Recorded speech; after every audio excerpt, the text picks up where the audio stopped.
everybody, Crazy Pumpkin Lady here. Thank you for joining me. We have another edition of Christmas Stories here. If this is your first time here, welcome. If you haven't already, make sure that you do the usual YouTube things, subscribe, like, all those great things. If this isn't your first time here, welcome back. Today I'm going to be doing Mooseltoe, and it is by Margie Palatini. 'Twas the season and Moose was merry. He joyfully tickled the ivories with a tuneful of tidings and a flurry of fa-la-la-la-las. He was so full of ho-ho-hos, even his moustache had the holiday spirit.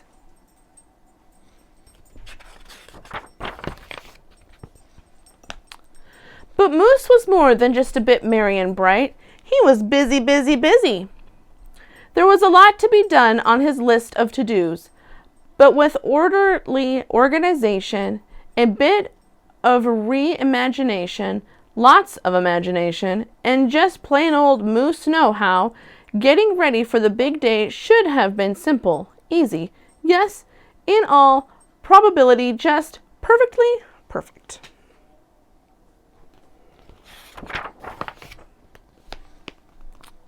He wasted not one merry minute. Moose got movin' and put some hustle into his holiday bustle. He went to work. He wrote cards and letters till his hooves hurt. Check. He shopped till he dropped. Check.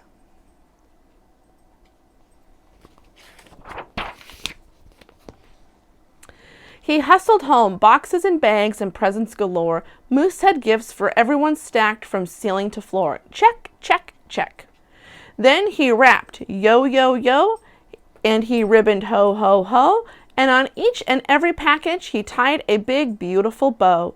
Check and double check. So far, so simple, so easy, so perfectly perfect.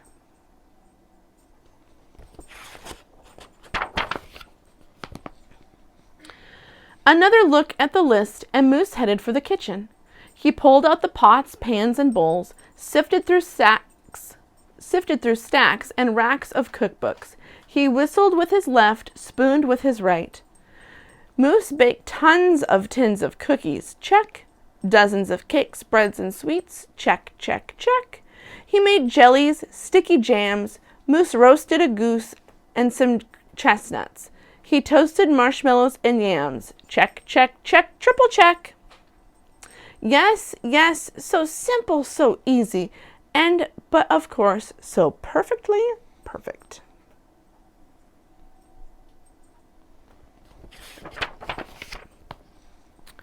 Decorations were up next on his list, things to do and more get done. So Moose decked the halls, then he spruced up the walls. He beaded, bowed, and mooseltoed. He gathered garlands, roped wreaths and holly, jingled bells, sang noels. Oh, good golly, this Moose was jolly. Check, check, check. Check, check, check, check. He really loves Christmas.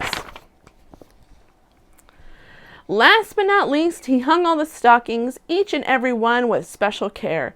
And just in time, too. Soon Santa would be there. Check and final check. Yes, sirree, getting ready for Christmas was an absolute snap. And so simple, so easy, and he did it if he did say so himself. Moose thought totally, utterly, completely, perfectly perfect.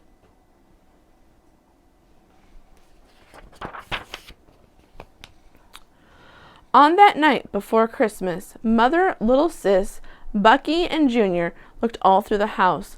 What a job Moose had done. Everything looked bountiful, festive, quite fine indeed. There was just one minor problem, if you will. Oh, dear, sighed the miss, as the five started at one empty corner. Oh, my, oh, gee. Pop! What happened? Cried Junior. You forgot the tree.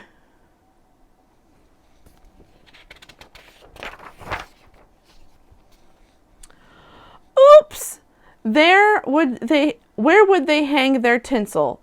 The string, the popcorn, the lights. Where would Santa leave his gifts for the kitties on Christmas Eve night? So Moose pulled on his galoshes and put on his hat. He would find a tree somewhere, somehow, and that's all there was to that. So out went the moose, bravely blustering blowing winds and the cold, trundling through snowdrifts, courageous and bold.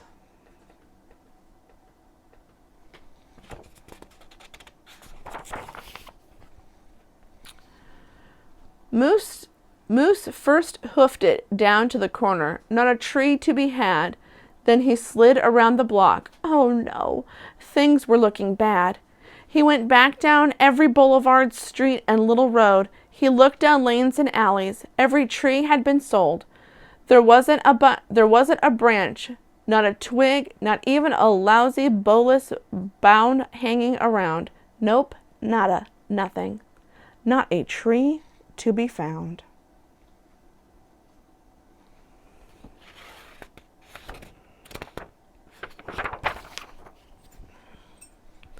No tree, sighed a sad moose, as he came home empty-handed that snowy eve.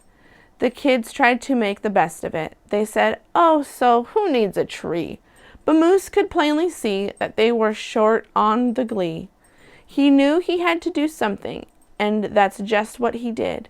In the empty corner he stood and spread his arms out very wide. Then he smiled at his children, and he winked at his bride. "Kids," he declared, "fetch your forgetful pop and some of that tried and true family glop."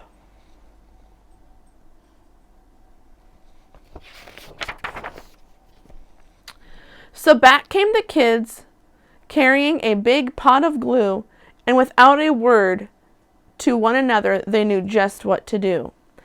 They each took a part, grabbing strands, taking hold, then carefully, oh so carefully, they glopped, and they plopped, and they pasted, and they pressed, they curled and they twirled, every way a frolic could fathom, until Moose's magnificent moustache was indeed even more of a marvel to see.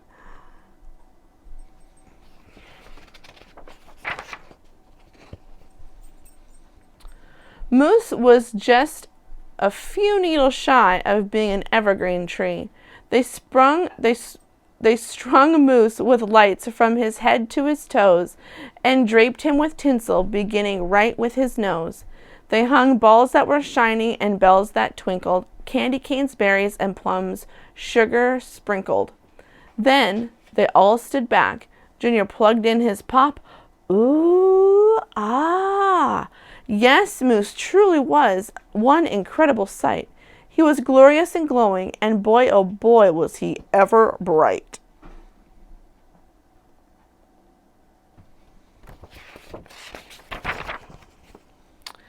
Then Junior placed the star on top of Moose's head. He gave him a kiss and a pat, and they all headed off to bed. Except Moose, of course. He stayed in the corner instead, still twinkling and blinking and waiting for Santa. Oh, it was so simple, and it was so easy, and okay, it wasn't so perfectly perfect. But do you know what?